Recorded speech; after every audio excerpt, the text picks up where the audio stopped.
5 ఏళ్లు అధికారం ఇస్తే రాష్ట్రానికి జగన్ చేసిందేమిటని ఏపీపీసీసీ అధ్యక్షులు షర్మిల ప్రశ్నించారు. నంద్యాలలో నిర్వహించిన బహిరంగ సభలో ఆమె ప్రసంగించారు. ప్రజలను ఓట్లేసే యంత్రాలుగానే జగన్ చూస్తున్నారని విమర్శించారు. హత్య రాజకీయాలను ప్రోత్సహించే వారికి ఓట్లు వేయొద్దని కోరారు.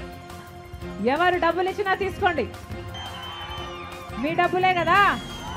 ల్యాండ్ మాఫియాలు, శాండ్ మాఫియాలు, వైన్ మాఫియాలు, మైన్ మాఫియాలు ఎన్ని చేయటం లేదు, మీ డబ్బులే తీసుకోండి, తప్పులేదు. కానీ ఓటు వేసేటప్పుడు మాత్రం ఒక్కసారి మీ మనస్సాక్షి మాట వినండి. ఎవరు మీ ఎమ్మెల్యే? శిల్పా వాళ్ళు. ఎవరు ఎమ్మెల్యే? మీరు ఓట్లేసింది ఒక్కడికి, కుటుంబం మొత్తం అందరూ ఎమ్మెల్యేలట కదా, మొత్తం అందరూ దౌర్జన్యం చేస్తారట. ఇక్కడ ఏ కాంట్రాక్ట్ అయినా వాళ్ళకేదట, ఏ లేఅవుట్లోనైనా వాళ్ళ పర్మిషనే ఉండాలట, వాళ్ళ కమిషన్లు ఇవ్వాలట, లేకపోతే ఒక్క అడుగు కూడా ఏది పని జరగదట. ఇక అన్నిటికంటే మించి అత్యాచారాలు అన్నా ఇన్నా కథలుగా చెప్పుకుంటున్నారు ప్రజలు.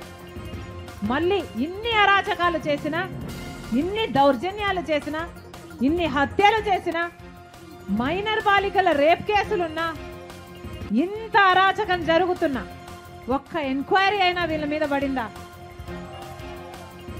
పడలేదు. ఎందుకంటే అధికారంలో ఉన్నారు కాబట్టి. ఏ అధికారం అన్నా?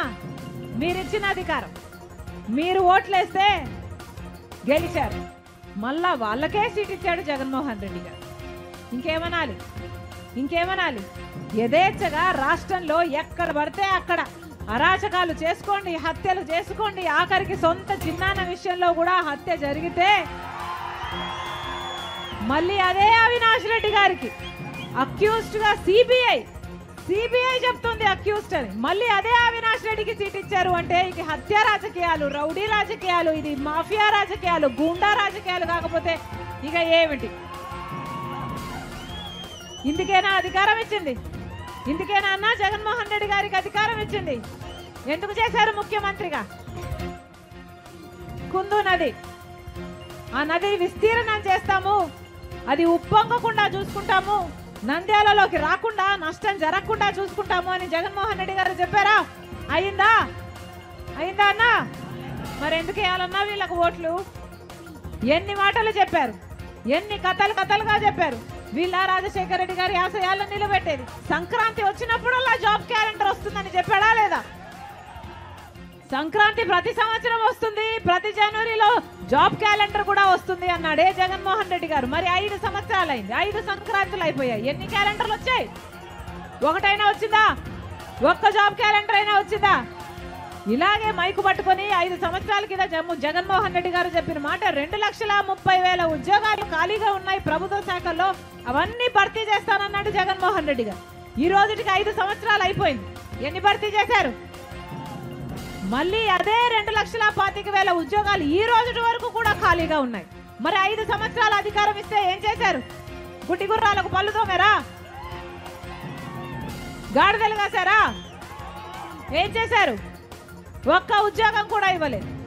23,000 టీచర్ ఉద్యోగాలు ఖాళీగా ఉన్నాయని ఇలాగే మైకు పట్టుకుని చెప్పాడు జగన్మోహన్ రెడ్డి గారు 5 సంవత్సరాల క్రితం. 6,000తో ఒక డగా డిఎస్సి ఇచ్చారు. ఇప్పుడు 2 నెలల ముందు నోటిఫికేషన్లు ఇస్తే ఆ పరీక్షలు ఎప్పుడు జరగాలి, ఆ బిడ్డలకు ఉద్యోగాలు ఎప్పుడు రావాలి? ఇదేమన్నా అయ్యేదా? సచ్చేదా? 5 సంవత్సరాలు గడిచిపోయింది, ఉద్యోగాలే ఇవ్వలేదు. ఆఖరికి ఇప్పుడు ఇస్తే ఏం లాభం అన్నా? ఎవరికి వచ్చినట్ట ఉద్యోగాలు? 5 సంవత్సరాలు ఎవరికి కనిపించలేదు జగన్మోహన్ రెడ్డి గారు. ఒక్కసారైనా వచ్చారా? 5 సంవత్సరాలు ఎన్నికలు అయ్యాయి, ఒక్కసారైనా వచ్చారా? మీకు వరదలు వచ్చాయా? మీకు పంట నష్టం అయిందా? మీ బిడ్డలకు ఉద్యోగాలు వస్తున్నాయా? ఇల్లున్నాయా? లేవా? ఒక్కసారైనా ఎప్పుడైనా వచ్చారా? అడిగారా?